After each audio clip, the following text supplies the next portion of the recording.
actuellement média filɛ bɔ Mali kɔnɔ ani Mali kɔ kan minnu sigilen bɛ ka lajɛ nin wagati in na an ka foli bɛ aw bɛɛ lajɛlen aw bisimila ka émission man la n'o émission Faso Rap ye émission Faso Rap ye émission an artiste wele ka na plateau sanfɛ an n'u ka jɛ ka masala ɲɔgɔn fɛ u ka terrain musical an n'u ka projet la pour que fanu ani melomaniw bɛ se ka faamuyali sɔrɔ u ka baara la cogoya min na o de kama an y'a jira k'a fɔ artiste mana kɛ cogo cogo ni album bɔra EP bɔra mixé bɔra à travers l'émission n'u na plateau sanfɛ an bɛ question minnu poser u kunna dɛmɛ bɛ se ka sɔrɔ kɔnɔ faamuyali caman bɛ se ka sɔrɔ kɔnɔ u bɛ baara kɛ cogoya min na hali ni minnu b'a kɛ ni sɛgɛn ye an bɛ se ka kɛ mɔgɔ dɔw bɛ se ka lajɛ nin wagati in na u bɛ se ka artiste fana dɛmɛ o de kama an tɛ sɛgɛn an tɛ ɲina an fana b'a ɲini aw fɛ a ka abonné an ka page bɛɛ sanfɛ Facebook Actuel Media YouTube Actuel Media ani an ka site web www.actuelmedia.net an mago bɛ information fɛn o fɛn na a b'o bɛɛ lajɛlen sɔrɔ a sanfɛ bi wulada in na an ye wele bila jeune artiste fila de ma an n'u ka jɛ ka masala ɲɔgɔn fɛ n'i y'a jateminɛ u b'u k'u cɛsiri Mali rap in na fɛn mun kunu kan cɛ u ka se k'o ɲɛfɔ pour que faamuyali bɛ se ka sɔrɔ o la o de kama an fana ye wele bila u ma an bɛ se ka fɔ alhamdulilayi ɲuman sera studio kɔnɔ an bɛ kuma d'u ma pour que u k'u yɛrɛ présenter fɔlɔ sɔnni an ka don émission yɛrɛ kɔnɔ m'a daminɛ kini fɛ ale tɔgɔ ye ko Adam Flow donc Adam ça va? Oui ça va. K'an bɛ min? Ça va alhamdulilayi. Baasi foyi t'i la. Non kan foyi tɛ. Voilà i tɔgɔ ni jamu ani folikan min b'i bolo ka ɲɛsin a lajɛbagaw ma sɔnni an ka don émission yɛrɛ kɔnɔ. Bon ne tɔgɔ Adama Traoré. Communément appelé Adam Flow, artiste confirmé. Oui. De quel quartier? Je suis à Kalabambou, dans la commune 4. Nani? Ah oui, Nani. Ok, bon. Mais actuel média flèbra bɛɛ Mali kɔnɔ Mali kɔfɛ mais bɛɛ fo sur Facebook sur YouTube sur Twitter sur a kɛra site o site maliyɛnw ko abonné actuellement Actuel Media numéro 1 an ka foli b'i yɛrɛ donc n bɛna gosi fɛ donc i tɔgɔ ni jamu ani artiste tɔgɔ ka lajɛbagaw ma nin wagati in na sɔrɔ an ka don émission kɔnɔ. Bon à l'état civil ne tɔgɔ Karim Konaté communément appelé Zarsi. Zarsi ka bɔ quartier jumɛn na ka bɔ Kalabankɔrɔ. Ka bɔ Kalabankɔrɔ o commune 6 ou bien commune 5? Est-ce que Kalabankɔrɔ tɛ commune rurale de? Commune rurale de. Faut pas foyi t'a la merci beaucoup i yɛrɛ ka déplacement na ka na plateau sanfɛ Adam n'i y'a jateminɛ an bɛ émission min na bɛɛ b'a kalama émission rap de don émission hip hop de don i b'a sɔrɔ dɔw b'a daminɛ ni tɔgɔ dɔw bɛ tɔgɔ ni fɛnw falen u b'a f'i k'i ɲininka pourquoi i ye tɔgɔ kɛ Adam Flow ye. Ouais bon yani n tɔgɔ kɛ Adam Flow ye n tun bɛ wele ko Snoop de voilà bon n ye chaîne de ka compétition caman kɛ u tun bɛ maxi vacances kɛ je participe à ça bon ani u tun bɛ fɛn caman kɛ bon ou quoi compétition dɔ la j'ai été premier là-bas sur la paix et la réconciliation donc u y'a interviewé an ye région bɛɛ kɛ mais n seginnen ka na donc u ka directeur in wele ko n ka tɔgɔ falen ko tɔgɔ in ka ɲi mais n ka falen parce que tɔgɔ nin ko tɔgɔtigi dɔ tɔgɔ don donc ko n bɛ ka balo o tɔgɔ la mais a ka d'a ye n ka tɔgɔ wɛrɛ ɲini n ka se ka balo yɛrɛ la qu'il faut être indépendant donc directement n taara so n ye pensé donc n ye Snoop to yen donc comme ne tɔgɔ Adama donc n ye A bɔ Adama la ka S bila yen donc ka Flow fara o kan komi dɔnkilidala an bɛ recherche de kɛ an bɛ fɛngɛw ɲini ka fara ɲɔgɔn kan donc directement n ye Flow ta k'o fara Adams kan donc k'an tɔgɔ kɛ Adams Flow ye ka artiste confirmé fara o kan. Donc traitement bɛ ka continuer n'o tɔgɔ ye. Voilà n bɛ ka continuer Adam Flow artiste confirmé. Oui artiste confirmé. Voilà. I yɛrɛ wele confirmé len don. Voilà n ye confirmé parce que n tɛ musique dɔrɔn kɛ dans l'art n bɛ fɛn caman kɛ art kɔnɔ n bɛ cours di tubabuw ma n bɛ dessin kɛ art plastique sérigraphie sur les t-shirts bon tu vois bon n b'o bɛɛ de kɛ tu vois fɛn fɛn dessin art kɔnɔ n b'o kɛ n bɛ cours di voilà cours de danse traditionnelle n bɛ jɛmɛ cours di donc an bɛ dɔn cours di tubabuw ma an bɛ voyager n'u ye donc tu vois bon n bɛ dessin fɛn caman quoi a bɛɛ bɛ art kɔnɔ donc c'est pour cela mɔgɔw tun bɛ wele cɛ confirmé donc a fara ka cɛ confirmé. Ok mais i mouvement hip hop yɛrɛ i y'a daminɛ san jumɛn de? Mouvement hip hop ne ye mouvement hip hop daminɛ en 2008. 2008 ouais. Mun y'i poussé ka don a la genre ou bien dɔ de tun ka di ye n'o tun ye i ka dɔnni ye n'o ka musique passion de y'a to i yɛrɛ fana ye micro ta ou bien genre a nana cogo di yɛrɛ i don cogo kɛra cogo di? Bon an tun bɛ taa n donna musique la cogo min na n tun bɛ taa Tatapong an kɔrɔ olu an tun bɛ taa olu ka concert kɛ yɔrɔ la donc n y'a ye Tatapong ye messagers de don olu de ye jamana kumada ye olu de ye fantanw kumada ye donc n y'a pensé ko comme olu y'an kɔrɔw ye donc an bɛna olu ka ne bɛna olu ka relève dɔ ta je serai un messager comme les Tatapong les Fangafin les Jatasia donc n nana musique la o cogo la. Donc an bɛ se ka fɔ olu ka musique lamɛn o n'olu taabolo yɛrɛ de diyara ye. Voilà. Olu la fana ko i bɛ micro ta pour que i fana bɛ se k'o message min di i fana ka se k'o ɲɔgɔn di. Voilà. A nana ten de. A nana o cogo la. Ok merci beaucoup. Ok Zarsi. Kan jumɛn bɛ yen? Kan foyi tɛ. Donc i tɔgɔ fɔ en même temps pourquoi Zarsi nana cogo di? en même temps ni signification dɔ b'a la. Bon Zarse a nana cogo min na parce que depuis n ka dɔgɔn i ma ne niyɔrɔ ko de ka bon i niyɔrɔ ko de ka bon voilà ma i mana fɛn donc kɛlɛ kun ka di i yɛrɛ bon en tout cas ne kɔni niyɔrɔ ka sɔrɔ dɔrɔn i mana fɛn fɛn sɔrɔ kɔni fo ne niyɔrɔ ka sɔrɔ a la quoi i ma bon a bɛ mɔgɔw rappeler Jules César de la quoi fo Jésus ko mun niyɔrɔ ni fɛn ninnu i ma fo mɔgɔw kun b'a fɔ o kuma e bolo ke César da e bolo ke César da a b'a fɔ ne ye César de bon directement n y'o kɛ n tɔgɔ ye quoi donc César in dɛ donc i b'a dɔn sisan kɔni i ma donc a kɛra Zarse ye quoi. A kɛra Zarse ye mais i ye mouvement hip hop in fana daminɛ san jumɛn en même temps comme ni question min posé Adam Flow kunna mun yɛrɛ de y'i poussé ka na rap la. Bon mouvement hip hop ne y'a daminɛ fin 2020. Fin 2020. Oui. N'a daminɛ fin 2020. Bon ne donna la fɔlɔ a ka di ne ye. Bon filanan bon yɔrɔ i kɔni tɛ se ka don fɛn na n'i ma dɔ y'a la. Effectivement. I ma bon n ye mɔgɔ min y'a la ni n bɛ se k'o kɛ n ka idole ye o kɛra Yang ne quoi Yang Pop. Yang Pop. Voilà. Yang Pop ka musique lamɛnni de Yang Pop taabolo yɛrɛ de y'i diya. Voilà. Fana y'i poussé ka se ka don mouvement in kɔnɔna pour que i bɛ se ka fanu fɛn min kun y'i kan cɛ i ka se k'o di fanu fana ma. Awɔ. Voilà mais n'i y'o fana jateminɛ Mali rap kɔnɔna rap faamuyali tɛ kojugu musique dɔw bɛ yen genre dɔw bɛ don a la somɔgɔw tɛ fɛn fɔ a la mais wagati dɔ la clash kun bunna Mali kɔnɔ fani ni banu b'a la mɔgɔ caman y'a décidé o don kana don rap ni fɛnw na k'a sababu kɛ mankan ko ni fɛnw bɛ se ka bɔ a la o t'a fɛ mankan ka don ni dɔ ni ɲɔgɔn cɛ o moment que i b'a daminɛ quelle était ta relation avec i n'i ka famille ka relation kɛra cogo di en même temps n'u ma sɔn i sera ka na ni stratégie jumɛn y'olu pour la convaincre jusqu'à présent i bɛ ka continuer ka rap kɛ. Bon, moi, ma famille, on va donc très bien, ne vais donc il da, mais on m'a comment faire ne quoi. Il fana bɛ ka dugawu k'a kɛ quoi. Bon, ne tɛ ka dugawu k'a kɛ, o b'a dɔn très bien, bɛɛ b'a dɔn très bien ne bɛ dɔnkili da. I ma ben parce que genre ni ne bɛ so, ne tɛ n yɛrɛ bila o minɛn kɔnɔ quoi. I ma ni ne bɛ so, ne bɛ n yɛrɛ bila i ko duden tɔw bɛ cogo min na. Donc en dehors de la famille, donc i ma. Mais u ma deli k'i ɲininka ko kun jumɛn ne bɛ k'a kɛ. Non, bon u ma deli ka ne ɲininka. Parce que dɔw fana jɔrɔna kun ye jumɛn ye i b'a sɔrɔ musique rap la i bɛ thème de fara ɲɔgɔn kan ka se ka kɛ flow ye ka sɛbɛn k'a di mɔgɔw ma genre fana n'i bɛ école fana na n'i taara école la n'i nana so i kan ka leçon de fana fara ɲɔgɔn kan pour que ni monsieur taara ɲininka sɔgɔmada fɛ i ka se ka fɛn dɔ fɔ parce que a fila tɛ ɲɔgɔn dɔw bolo la i b'a sɔrɔ a bɛ ɲagami école bɛ tiɲɛ musique bɛ avancer ou bien musique bɛ jɔ école fana bɛ avancer genre caman ka problème fana bɛ yen e bɛ ka se k'o fila fana kɛ ɲɔgɔn fɛ cogo di musique ani rap. Bon école ni rap et moi je vais à l'université de la Flessel donc cette année je dois faire la 3e année ne va get dans la semaine à mettre chien savari il m'a jeudi vendredi samedi donc ne vais le mercredi donc ne vais me focaliser na étudier ni nga fɛnw kan je fais mes révisions donc n'a bɔr'o la samedi kɔni wula fɛ ni ne nana donc même bila n ka minɛnw kɔnɔ. Donc a bɛ komi musique ni e ka école a tɛ ka ɲɔgɔn tiɲɛ i bɛ ka se ka fila bɛɛ gérer ɲɔgɔn fɛ. A tɛ ka ɲɔgɔn tiɲɛ n bɛ ka se ka bɛɛ kɛ ɲɔgɔn fɛ. Ok problème t'a la. Ok Adam Flow. n ye question posé ale kunna genre caman ka famille ka souci y'o de ye fɔlɔ musique u b'a fɛ u denw ka école kɛ.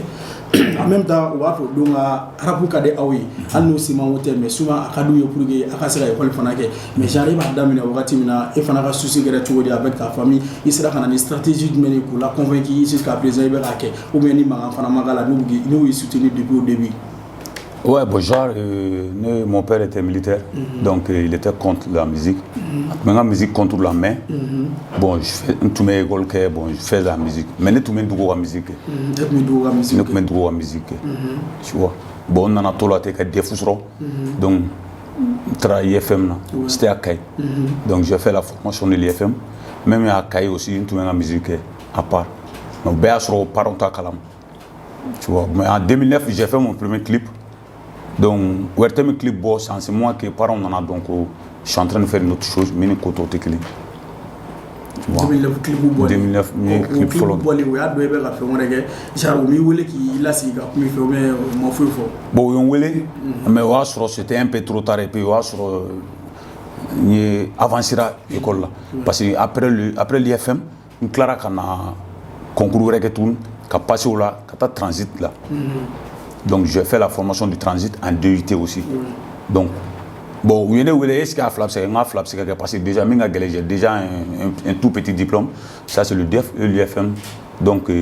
mais c'est qu'à continuer, ça fait rien. Qu'on ne sait pas qu'il y a pas de problème. Bon, nous avons tout là, transit là. Donc, nous avons fait un concours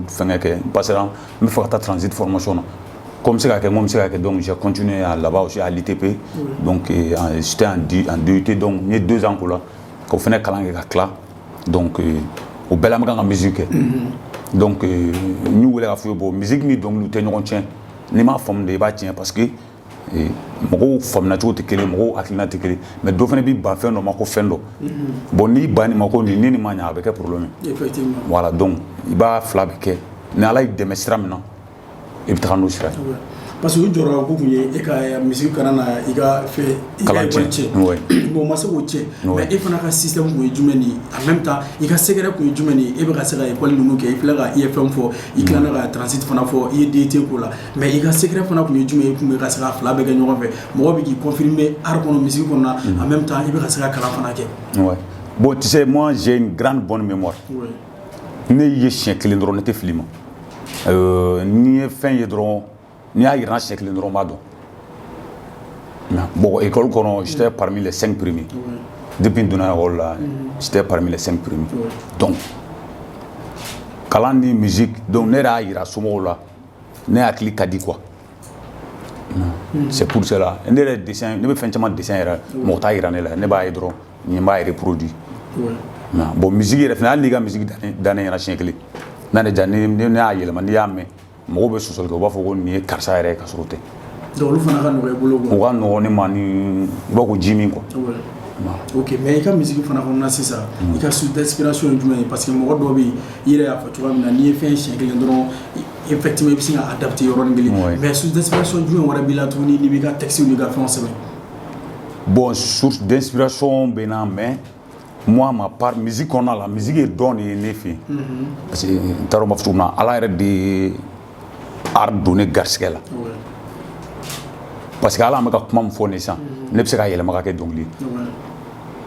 o tɛ problème minnu bɛ ka lajɛ sisan genre i ka fɛn dɔ fɔ dɔrɔn k'a yira mɔgɔ la dɔrɔn k'a fɔ vraiment musique i yɛrɛ y'a fɔ cogo min c'est naturel c'est inné chez toi donc fɛn dɔ yira mɔgɔ la dɔrɔn k'a fɔ vraiment fɛn o fɛn mana d'e ma a kɛra thème ye o i bɛ se k'a yɛlɛma yɔrɔnin kelen i bɛ se k'o fana yira mɔgɔ la sisan malidenw a ye na an ka bɛn an ka bolo di ɲɔgɔn ma nafa tɛ kɛlɛ la fasodenw a y'a to an ka bɛn an ka bolo di ɲɔgɔn ma bɛɛ b'a dɔn kɛlɛ man ɲi de ne ko kɛlɛ jugu man ɲi de a bɛ jamana duman tiɲɛ a bɛ jamana ɲagami de maliyɛndenw an ka bɛn ko a ye na an ka bɛn malidenw a y'a to an ka bɛn an ka bolo di ɲɔgɔn ma nafa tɛ kɛlɛ la. Bon, parce qu'actuellement, Mali, on a besoin de la paix. Voilà. Bon, mais est-ce qu'il y a essayé de faire un son de glau et abiga donna notre projet? Bon, on fait un morceau bon. J'ai été premier en commune 4. Entre la finale qu'il faut séparer. Au ministère Nations Unies de la compétition organisée. Donc j'ai été le premier en commune 4. Commune bête mal. En baignant sur séparé. Entre jeux stade Barema beaucoup là-bas aussi j'ai été premier là-bas aussi avec le même morceau. Voilà. Au Congo il faut na porte du et en même temps il hakilina jumɛn sɔrɔ Congo ko in fana parce que i b'a dɔn Congo mana kɛ sisan dɔw b'a fɔ n tɛ taa namara ni fɛnw ka ca mais i hakilina i ta ye jumɛn la en même temps porte jumɛn dayɛlɛ i yɛrɛ ka musique ko la. Bon Congo na an taara yani yan fɔlɔ depuis yan fɔlɔ artiste caman nana ye ɲɔgɔn dɔn o y'a importance ba dɔ ye an ye numéro échangé. An bɛ ɲɔgɔn kungo kɛ bon an tilara ka se Sévaré fɛnɛ ani minnu tɛ ɲɔgɔn dɔn an dɔw fɛnɛ tilara ka ɲɔgɔn dɔn bon fɛnɛ nana ye relation wɛrɛ bon an sera yen fɛnɛ bon an ni DJ Dako ɲɔgɔn ye ça a trouvé qu'ale de bɛ G5 Sahel ɲɛmɔgɔ la a waati voilà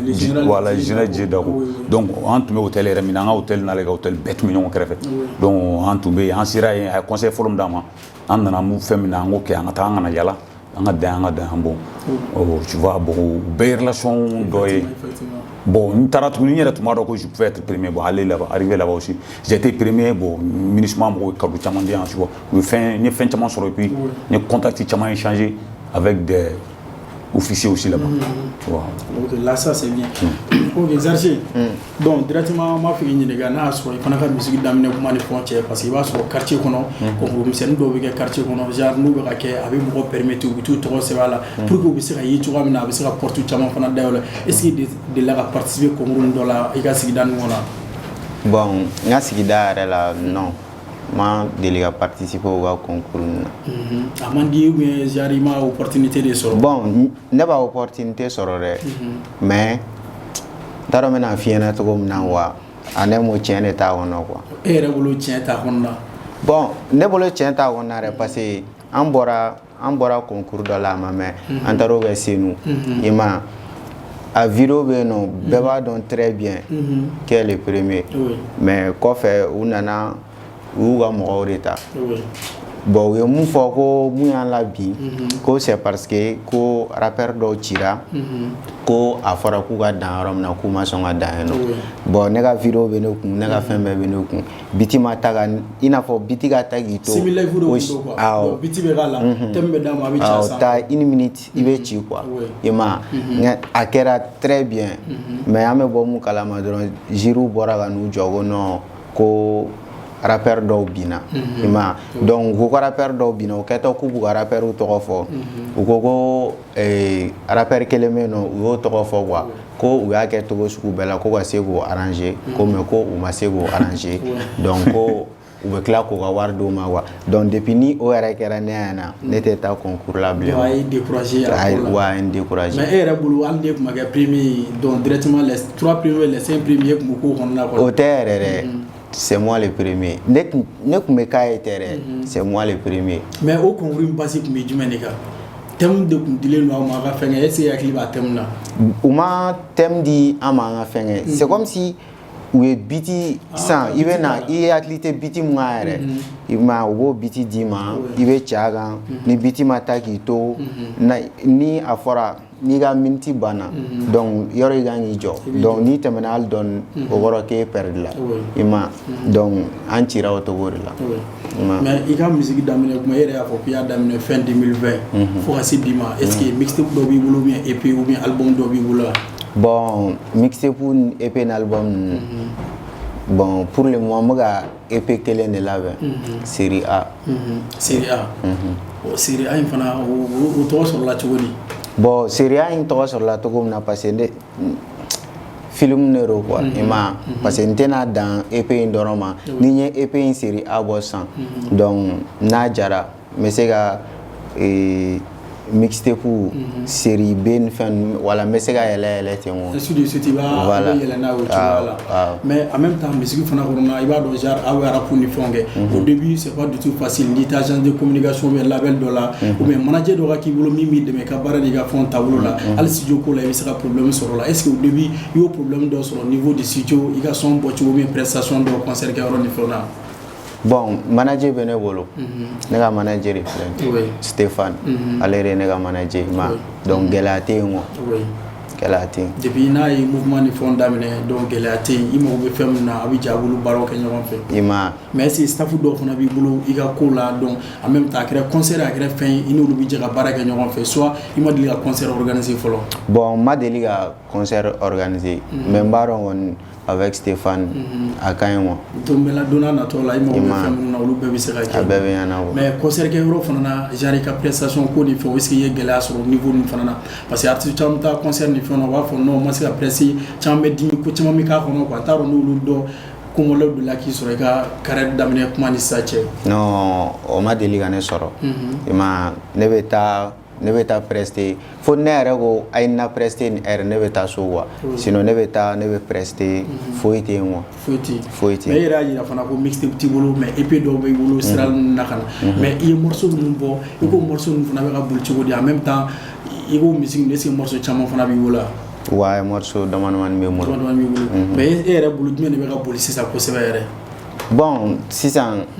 démolition. Démolition fana na chogodi. Pourquoi il y a titre fana que démolition. Bon, démolition, démolir. Ouais. Hier il y a un mot donc. Ouais, voilà moi il y a pourquoi. Voilà. Bon. Démolition, nya kora parce que il y a ba donc ni hakili tɛ mun kan a bɛ k'o ye quoi a bɛ k'o ye voilà mais genre i fana bɛ se ka fɛn dɔ yira an na minnu m'a lamɛn a bɛ se ka kɛ dɔw y'a lamɛn mais genre i ka kapila dɔ kɛ sisan pour que minnu fana bɛ k'an lajɛ hali n'u delila k'a lamɛn u sigilen bɛ content nin wagati la démolition voilà n'i bɛ se ka kapila dɔ k'o la ok cartouche parce que n ka bere ta chargé divan tɛ tandi i n'a fɔ poté pion bɛ pousser wa suman bɛ dile ke fuga an n ka flanc tɛ posé an mako tɛ snitch kuma tɛ puta ayi no kanana kɔta zéro bénéfice allo que pasa snitch green papa nous est fils d'épée makiu ta ye ka sɔrɔ u caman bitch cible mal placé paga bɛ ladon hali ni caman bɛ sa ayi bal bɛ ci ko poté tana ni sɛ min côté ni tisbi fila wa puis a wuli wa moté game ka kalan yan fɛ k'i tɛ interroger puta kanana pété waga ka piri tɛ baissé cɛ da waligi yana ka kɛ i ko nunu ni kufa mɔkisɛn baden kɛsu ni falen ennemi dale fortune walma kofin gan et ken green dɔw de démolition ye ok faut pas foyi t'a la mais n'i y'a jateminɛ genre style sugu jumɛn yɛrɛ de bɛ e yɛrɛ ci ou bien genre style sugu jumɛn bɛ e yɛrɛ de bolo i ka musique kɔnɔna na bon style ko la drill mais drill kɛ ani souvent mais denga afro kɛ quoi afro fana kɛ olu fɛn i b'olu fana kɛ mais genre n'i y'a jateminɛ est-ce que clip dɔ b'i bolo fɔlɔ ou bien olu fana bɛ don n'a natɔ la sira la bon clip bɛ sira la donc i b'a fɛ ka jumɛn clip kɛ ou bien démolition clip bon n bɛna kɛ démolition ye ni clip ye i bɛna k'o clip de fana mais i ka musique dɔw fana bɛ yen i bɛ Mexique i n'a fɔ ko aw bɛ Mexique aw bɛ Jamaïque fɛn caman voilà o de ye démolition ye o mais pour ka Mexicain pour ka olu jamana ninnu ka di aw yɛrɛ ye bon non parce que n'i b'a lamɛn dɔrɔn i b'olu yɔrɔnin ninnu lamɛn dɔrɔn ka ca a b'i ci mais ne taara kun min na a ka sansi bɛ taa fo yɔrɔ ninnu na quoi bon i ma sansi de don quoi n'i y'a jateminɛ n'i ye ne yɛrɛ ka son lamɛn i bɛ i niyɔrɔ ta a la bɔlɔn de fɛ quoi i ma i bɛ niyɔrɔ i n'a fɔ c'est à dire ne bɛ ka genre mun kɛ wa n t'a dɔn ni i bɛ k'a faamuya quoi i bɛ voilà i bɛ niyɔrɔ ta a la bɔlɔn de fɛ quoi i ma bon Mexique, Jamaïque, donc olu kan ka y'a kɔnɔ quoi. Olu kan ka y'a kɔnɔ ok faut pas t'a la ok n b'a fɛ k'i ɲininka i ka album ko min et puis Mexique ko la n'olu baaraw bɛ cogo min na nin wagati la. Ouais, bon, ne ka premier album bɔra en 2010. Premier album bɔra 2010. Album est reconnu par le droit d'auteur. Ka clip fila fara kan. O ni clip fila ni album de bɔra. C'est fait en 2010. Bon, actuellement le mixtape kelen bila donc kelen wɛrɛ bɛ sen na déjà yɛrɛ n ye featuring caman kɛ n'o i n'a fɔ Axi One b'o la bon Joss Sramani j'ai fait un featuring avec lui aussi bon ni Alba kan ka featuring dɔ kɛ ni Santiago kan ka kɛ ni Crimzy kan ka projet bɛ sen na mais avec tout ça dernièrement j'ai fait un clip le clip c'était dédié sur Asmi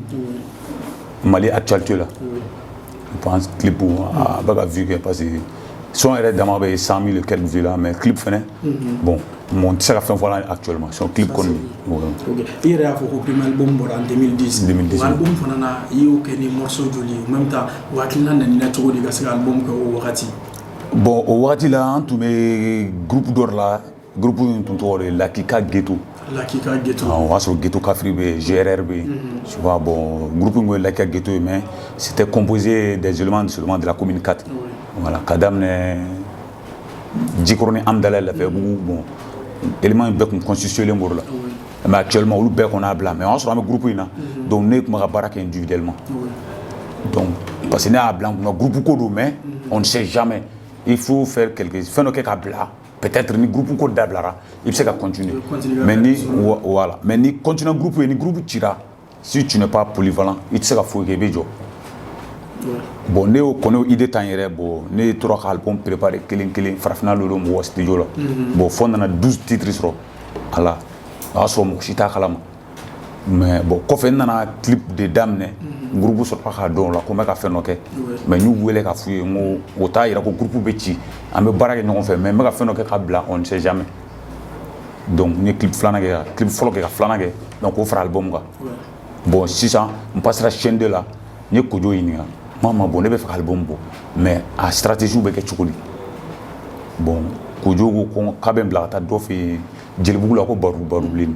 donc ko bɛ n dɛmɛ donc n taara o fɛ yen ni morceau ye k'a yira la donc a ye CD album kɛ CD kan donc ka jacketi k'a la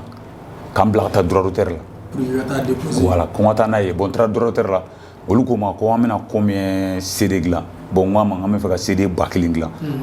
u y'o jacket sticker wari fɔ n ye donc directement ne y'o wari bɔ ka di parce que ne yɛrɛ y'a bɛɛ financer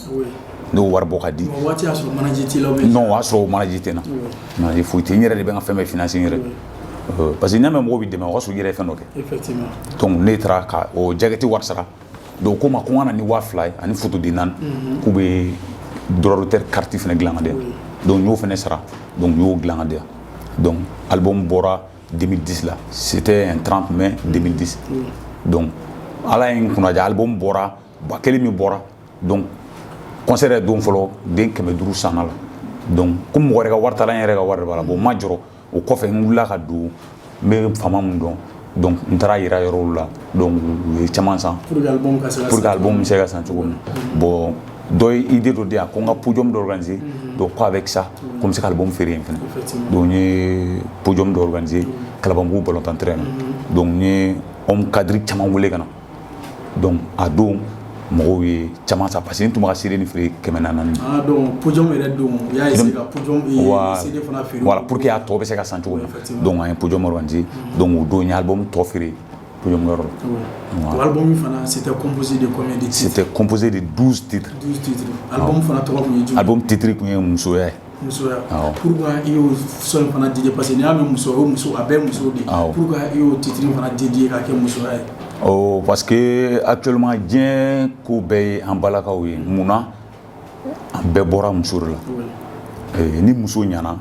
a den bɛ barika ni muso muɲuna a den bɛ barika ni muso sabalila a den bɛ barika du ko bɛɛ ye muso de ni muso ɲana du bɛ ɲa ni muso tiɲɛna du bɛ tiɲɛ donc c'est pour cela n ye album titre kɛ muso ye wa i kɛra diɲɛ fɛn o fɛn i bɔra muso de la. Mais i ko clip in fana i y'a kɛ ni musoya clip parce que i ko clip fila de kan donc i ye dɔ kɛ ni musoya ye. Voilà n ye album titre yɛrɛ n y'o kɛ n ye musoya clip fɔlɔ de kɛ donc clip bannen donc komi an ka genre n bɛ rap conscient de kɛ mais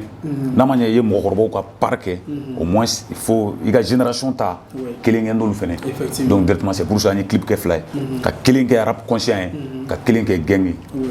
Voilà. O fana kɔnɔ i ko i ye podium kɛ a dɔn o podium fana kɔfɛ n t'a dɔn n'a y'a sɔrɔ n'i ye parce que podium caman bɛ yen i b'a kɛ de pour que mɔgɔ kana i ka talent découvert kɛ en même temps fɛn min b'i kɔnɔ i bɛ se k'olu ɲɛfɔ cogoya min na mais a bɛ se ka kɛ i bɛ se ka concert fana kɛ ka entrer ko la pour que i bɛ se k'i yɛrɛ dɛmɛ n'a ye parce que i yɛrɛ y'a fɔ k'i yɛrɛ de b'i ka fɛn bɛɛ financer manager tun t'i bolo la mais est ce que i ye concert dɔ fana kɛ podium in kɔfɛ yan.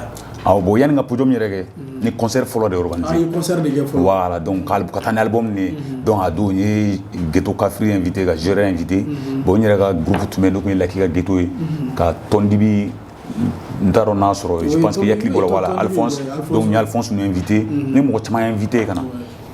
bon Tata Pom Jodama yɛrɛ tun bɛ parce que contactigi bɛ n'ale cɛ donc n tun b'ale de wele kosɛbɛ a bɛ n bilasira donc n y'o fana invité ka na a don donc an ye concert kɛ bon ala ni mɔgɔw barika ani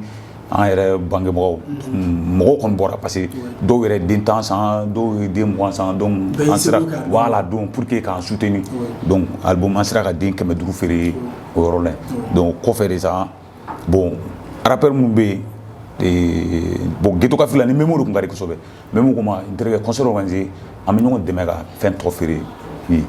bon comme an y'a sɔrɔ an ye concert kɛ wari dɔɔni b'an bolo donc directement an y'o wari n ye dɔ b'o la donc ka concert ka podium organisé donc an ye podium organisé o la donc yen de rappeur ni min yɛlɛnna donc dɔw b'a fɔ ko Sediden 5 bɛ yan dɔw b'a fɔ ko 10 bɛ yan donc u bɛ ka u feere ni min y'a ta feere dɔrɔn Master B de tun ye animateur ye le même DJ Master B voilà donc Master B ni min y'a feere u bɛna wari di Master B ma ni min ye min feere u bɛna wari di Master B ma donc concert podium bannen donc a ye wariw di yan donc ni rappeur bɛɛ ka déplacement d'a ma mais comme wari t'an ni ɲɔgɔn cɛ mais au moins n'i ye mɔgɔ wele ka essence sɔngɔ d'a ma a ka se ka pour que k'a l'encourager donc voilà donc c'est comme ça qu'an taara o cogo la. Ok i yɛrɛ y'a fɔ k'a tun bɛ groupe dɔ la n'o ye Lakika ye déjà au début i yɛrɛ nana fɔ i yɛrɛ de tun y'i ka fɛnw bɛɛ financer manager tun t'i la mais e fana ka taa studio la i ni beatmaker ka nin baara kɛ ɲɔgɔn fɛ o baara ninnu fana kɛra cogo di i ye sɛgɛn jumɛn sɔrɔ olu fana kɔnɔ déjà ou bien i ni beatmaker de contrat dɔ signé ni ɲɔgɔn cɛ a b'i dɛmɛ sira dɔ la don n'a natɔ la i fana bɛ se k'a la kodɔn cogo di ou bien i ye baara in kɛ cogo di. Bon genre musique album kɔnɔna la ni beatmaker ma contrat signé parce que ni farafinna lolo yɔrɔ olu ye fila de kelen tun bɛ yen nɔ ko lasi bon tɔgɔlen dɔɔni dara ni dara de tun ka di kosɛbɛ bon o waati y'a sɔrɔ bon dɔnbaga tubabu caman bɛ yen donc n'u bɔra kɔfɛ u bɛ n'an fɛ yen donc n terikɛ tɔgɔkɛ dɔ tun bɛ yen donc un jour il m'a donné 1000 € ko n k'an yɛrɛ dɛmɛ n'a ye donc n taara o falen n taara dara fɛ n k'a ma n ko 6 titres n k'a bɛ bɛn joli ma donc a ko ne ma bon n terikɛ e bɛ se ka joli n ko non ne ko n bɛ se ka joli ne wari dɔ d'i ma ni baara ma ɲa a bɛ kɛ degun y'an ni ɲɔgɔn cɛ voilà donc e bɛ morceau kelen kɛ joli a ko n ma bon studio bɛ cogo min na actuellement 1h10 000 mais e ka morceau kelen o morceau kelen e bɛ na ni 15 000 c'est pour t'arranger parce que ɲɛ b'a la a ka di ye donc n fana b'i dɛmɛ donc ne ye 15 000 multiplié par 12 donc o bɛnna n ma donc n'o d'o ma bon n tilara ka fɔ n ko bon n bɛ fɛ ka clip dɔ kɛ a ko n ma i bɛ fɛ ka clip kɛ a ye ni clip tournant dɔ ɲɛ yira n na n y'olu bɛɛ ka wari d'u ma parce que munna a wagati n'i ye wari sɔrɔ ni mago fɛn min na n'i m'a bɔ a la dɔrɔn i b'a dun donc directement ne ye bɛɛ ka wari d'a ma donc pour que baara bɛ se ka nɔgɔ an bolo cogo min donc directement a ka t'olu la a ka fisa a ka to ne la donc 12 titres bannen donc dara ko ma k'a bɛ clip tournant wele ka na donc a ye clip tournant wele o nana donc an commencé ka clip kɛ o clip fɛnɛ Master B de fɛnɛ y'a an bɛɛ fɛn parce que Master B ka patron dɔ tun bɛ ko Dj Gor o Dj Gor tun ye terikɛ yɛrɛ yɛrɛ yɛrɛ mais comme Gor tun bɛ fɔ Darabe la mais Master B bɛ yan C4 la yan bɔ ne y'a bila n kunna bɔ ne ni Gor ye kelen sa mais ni Master B fɛnɛ ka surun n'ale parce que n'ale bɛɛ bɛ naani donc ne ka fɛn o fɛn fo ni dɛsɛra sinon n'i bɛ naaninan kɔnɔna n'a b'i ka département na ne b'a d'i ma voilà ko ninnu cogoya de la voilà album nana o cogoya la ko in bɛ fɛn o cogoya la pour que donna nataw la o fana de fisayar'i ma i ye fɛnw bɛɛ kɛ au début album ko sonko ani clip ko pour que baara bɛ se ka nɔgɔ cogo min ok merci ok Zarche donc n'i y'a jateminɛ est ce que i ka featuring ka ca i ka morceau ninnu na ka caya bon featuring ne ye featuring kelen de kɛ ma avec Jongman ma ne n'olu ye featuring kelen de kɛ bon o kɔfɛ n ye dɔ wɛrɛ kɛ ma n ye dɔ wɛrɛ kɛ halisa an kun bɛ ka dɔ labɛn donc n'i y'a jateminɛ fana i b'a sɔrɔ caman b'a daminɛ ni groupe ni fɛnw mais au début i yɛrɛ ko non est ce que ni groupe ye baara kɛ ɲɔgɔn fɛ au début ou bien groupe dɔ la n'i bɔr'o la ni kelen baara kɛ ɲɔgɔn i kelen baara continuer bon ne n tɛ groupe la n tɛ groupe la depuis y'a daminɛ ni groupe ma daminɛ ɲɔgɔn fɛ non ne ni groupe ma daminɛ ɲɔgɔn fɛ ok dɔw fana ka musique daminɛ na u b'a essayer ka clash kɛ en même temps hali ni clash kɔnɔ a b'a essayer ka den ka ɲɔgɔn frotter pour que bɛɛ bɛ se ka tɔgɔ ni fɛnw sɔrɔ est ce que i tun bɛ clash kɛ i ka musique daminɛ ninnu na bon non musique daminɛ ninnu na non clash tɛ yen ne yɛrɛ bolo kɔni clash arabu yɛrɛ la clash tɛ yen quoi clash tɛ yen non ni mun fɔra mais i b'a sɔrɔ sigida la i b'a sɔrɔ dɔw bɛ ale de 1 ou bien ale de star ye a yɛrɛ b'a dɔn comme i yɛrɛ y'a fɔ i ka hali condition min kɛra senu e bolo e de kan ka ni fɛnw sɔrɔ namara ni fɛnw kɛra mais i bɛ taa sɔrɔ hali sigida kɔnɔ o mɔgɔ dɔw fana bɛ yen dɔw b'a fɔ non nin bɛ se nin ye faniw bɛ se k'aw bila ka fɛn dɔ kɛ ɲɔgɔn na mais jara fana bɛ ɲɔgɔn frotter a ka sɔn na ka tɛmɛ quoi bon ni ne ko clash tɛ yen ne tɛ clash kɛ mais ni ne ye mun f'i ma o réalité de ye quoi cogo di n t'a dɔn n'i bɛna faamu par exemple sa ni ne clash yɛrɛ de tɛ yen quoi ne e min fɔ dɔrɔn o de don ne m'i tan dɛ ne ye tiɲɛ de fɔ quoi parce que hali tout justement n ye son dɔ bɔ a sɔn fɛn na a laban yɔrɔnin na ma n tɛmɛna dɔɔnin quoi ma bon i ye dɔ gosi non ma dɔ gosi ma dɔ gosi mais n tɛmɛna dɔ kɛrɛfɛ dɔɔnin quoi i ma bon dɔw y'a kɛ clash ye mais u yɛrɛ b'a dɔn très bien réalité de don voilà genre i yɛrɛ ko concours ko na e yɛrɛ bolo cɛ caman t'a kɔnɔ mais e yɛrɛ bolo aw ka dɛmɛ bɛ se ka kɛ ni fɛn sugu jumɛn pour que aw minnu ye talentueux ye sigida ni fɛnw kɔnɔ aw ka talent bɛ se ka o découvert bɛ se ka kɛ cogoya min na mɔgɔ bɛ se ka sɔn aw ye cogo di a yɛrɛ bolo sisan Mali rap yɛrɛ kɔnɔ système jumɛn de kan ka na sisan pour que aw minnu bɛ duguma aw bɛ se rap la pour que aw fana bɛ se ka dɛmɛ ka sanfɛla ni fɛnw sɔrɔ parce que i b'a ye denmisɛnnin dɔw bɛ yen talent b'u la courage b'u la ils sont très techniques sur le beat mais u ka se ka ye sanfɛ cogoya min na cɛ a ka gɛlɛn trop e yɛrɛ bolo système jumɛn bɛ se ka aw dɛmɛ pour que aw fana bɛ se ka ye cogoya min na bon système kɔni bɛ se ka mɔgɔ dɛmɛ pour que i ka ye cogo min na o kɔni bon essayer o tɛ publication ka taa chaîne kan voilà olu sugu ninnu kɔni bɛ se k'i dɛmɛ i ka ye parce que sisan n'i dɔnnen tɛ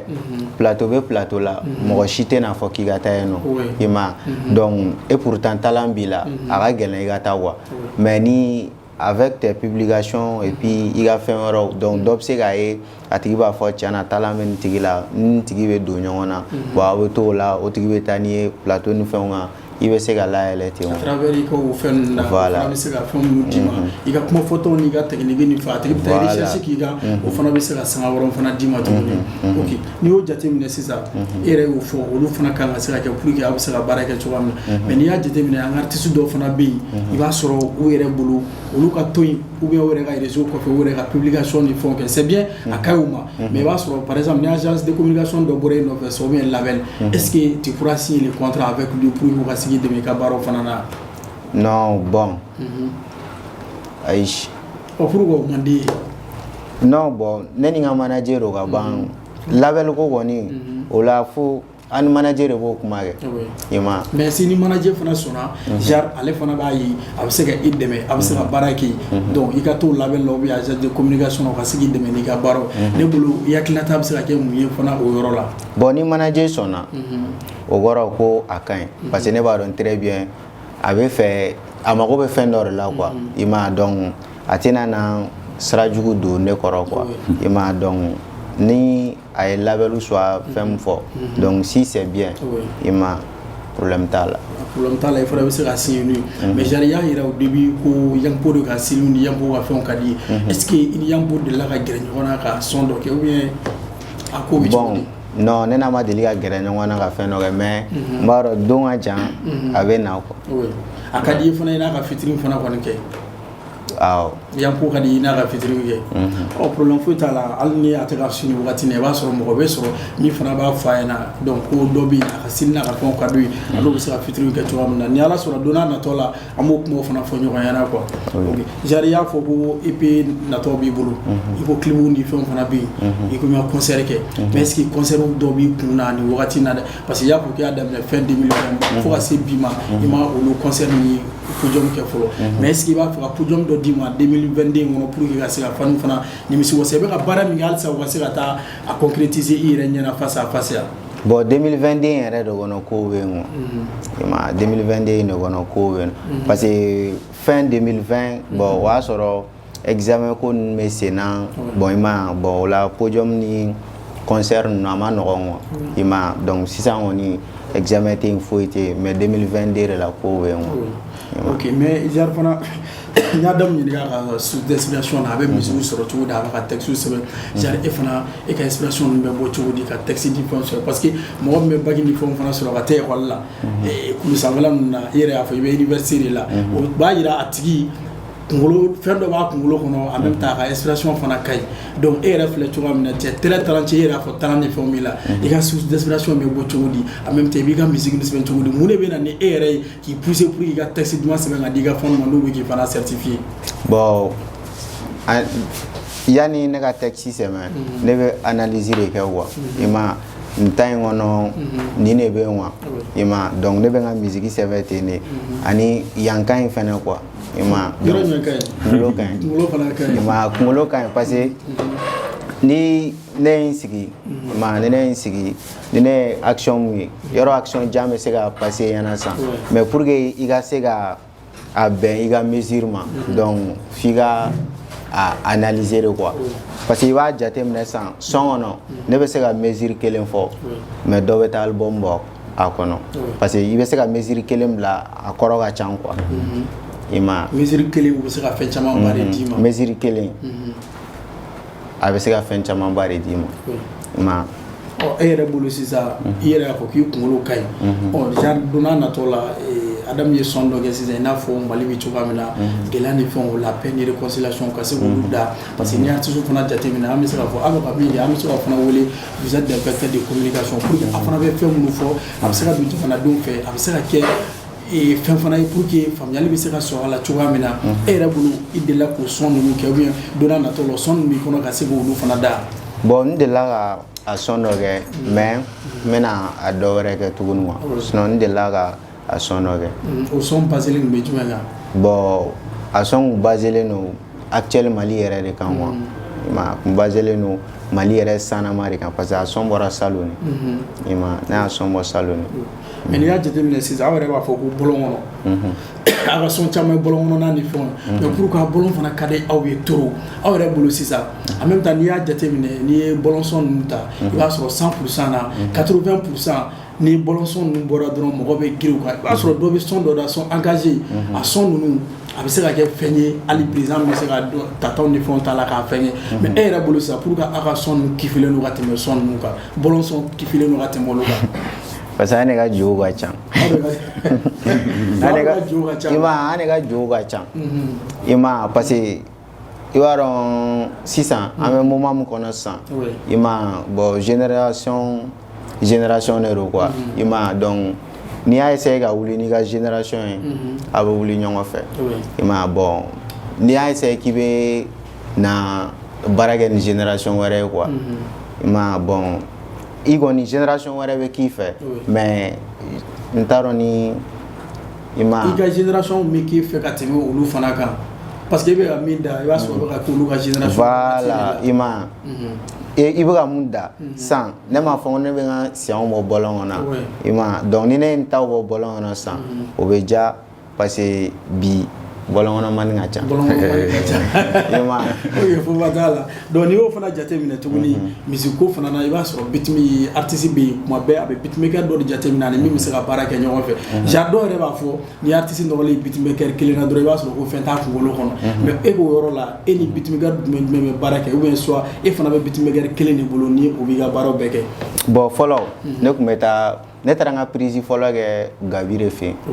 Gabi kɛ a la prod bon ne taara n ka prise fɔlɔ kɛ a yɛrɛ y'a ye a diyara quoi i ma donc a kun ne tun bɛ taa ne ye prise dɔw k'a fɛ yen yɛrɛ a y'olu kɛ ten quoi i ma bon tellement k'i ka fɛnw kɛcogo diyara ye bon kɔfɛ Gabi yɛrɛ san ale tɛ yan quoi a y'a ka studio datugu a taara Faransi bon sisan ne bɛ n ka fɛn bɛɛ kɛ Dugara de fɛ yen. mais e fana t'a b'o niveau la ou bien soit e ni Dugara de ka baara taabolo la minnu b'a fɔ ni ye artiste nɔrɔlen bitimekɛ kelen na donc mɔgɔ wɛrɛ tɛ se k'a ka baara kɛ ou bien a tɛ se ka ci studio wɛrɛ na n'o tɛ. o tɛ Dugara yɛrɛ fɛnɛ de b'a dɔn quoi i ma parce que Dugara ninnu ka mɔgɔw de b'a dɔn quoi i ma parce que i bɛ taa i bɛ t'i ka son poser i yɛrɛ b'a dɔn très bien i ka son poser ra i ma i mago bɛ fɛn fɛn na a bɛɛ bɛ k'a la donc c'est cool quoi i ma dɔw de tun bɛ ni Dugara bɛ baara kɛ ɲɔgɔn fɛ mais a ka baara taabolo bɛ e yɛrɛ bolo cogo di a ka baara taabolo kan ou bien genre e bolo a kan ka mun fana fara a ka baara taabolo kan. non bon ne kɔni bolo a ka baara taabolo ka ɲi a ka baara taabolo parce que ne n'u cɛ hali ni ne sera san i b'a dɔn Dugara fɛ yen ni i bɛ fɛ ka son bɔ bi hali n t'a dɔn dɔw bɛ taa semaine kelen kɛ Dugara fɛ yen u ka son tɛ bɔ mɔgɔw bɛ bɔ parce que jama ka ca quoi i ma jama ka ca mais ne n'u cɛ o t'a la bilen quoi i ma ni ne sera ne bɛ n ka prise kɛ ne bɛ taa so i ma a bɛ ten. ok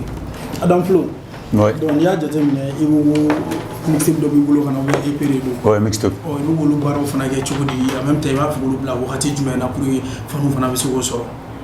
bon actuellement ma date prévoit la main n kɔni b'a kan je suis là-dessus déjà ni axe yɛrɛ ka fitinin kɛra ka ban bon kunungɔrɔ ni Alba kumara c'est dans la semaine donc n'ale bɔra yen ni Santiago fana kan ka dɔ kɛ tu vois bon fakoli les il y a ca dɔɔni Kirimzi tu vois voilà n b'u bila de temps en temps voilà mais fana bɛ baara kɛ axe de fɛ ka caya ou bien soit relation jumɛn fana bɛ ni axe ni ɲɔgɔn cɛ. bon n tun bɛ baara kɛ n ka studio fɔlɔ ye farafinna de n y'o bila parce que olu bɛ genre min kɛ bon tu vois n nana yɛlɛma Gabi fɛ yen mais actuellement n ka projet bɛɛ bɛ axe one de fɛ yen. mun fana y'i poussé ka taa axe fɛ yen soit genre a baarakɛ bolo de y'i diya ou bien soit i yɛrɛ de y'a jateminɛ a bɛ ka dɔw ka son kɛ sisan donc ale de bɛ se k'i ka affaire kɛ ou bien mun y'i poussé ka se axe ka studio la. bon tu sais i b'a dɔn axe Mali yɛrɛ kɔnɔ peut-être ma siri k'i ka studio fɔ. est-ce que studio bɛ yen min b'a kisi ka studio ye actuellement parce que mun na ale kelen de b'a bɛɛ kɛ tu vois n'i b'a fɛ k'i ka kɛrɛ kɛ a bɛ se ka kɛ ni mago bɛ instrument fɛn fɛn na donc studio kɔnɔ a bɛ yen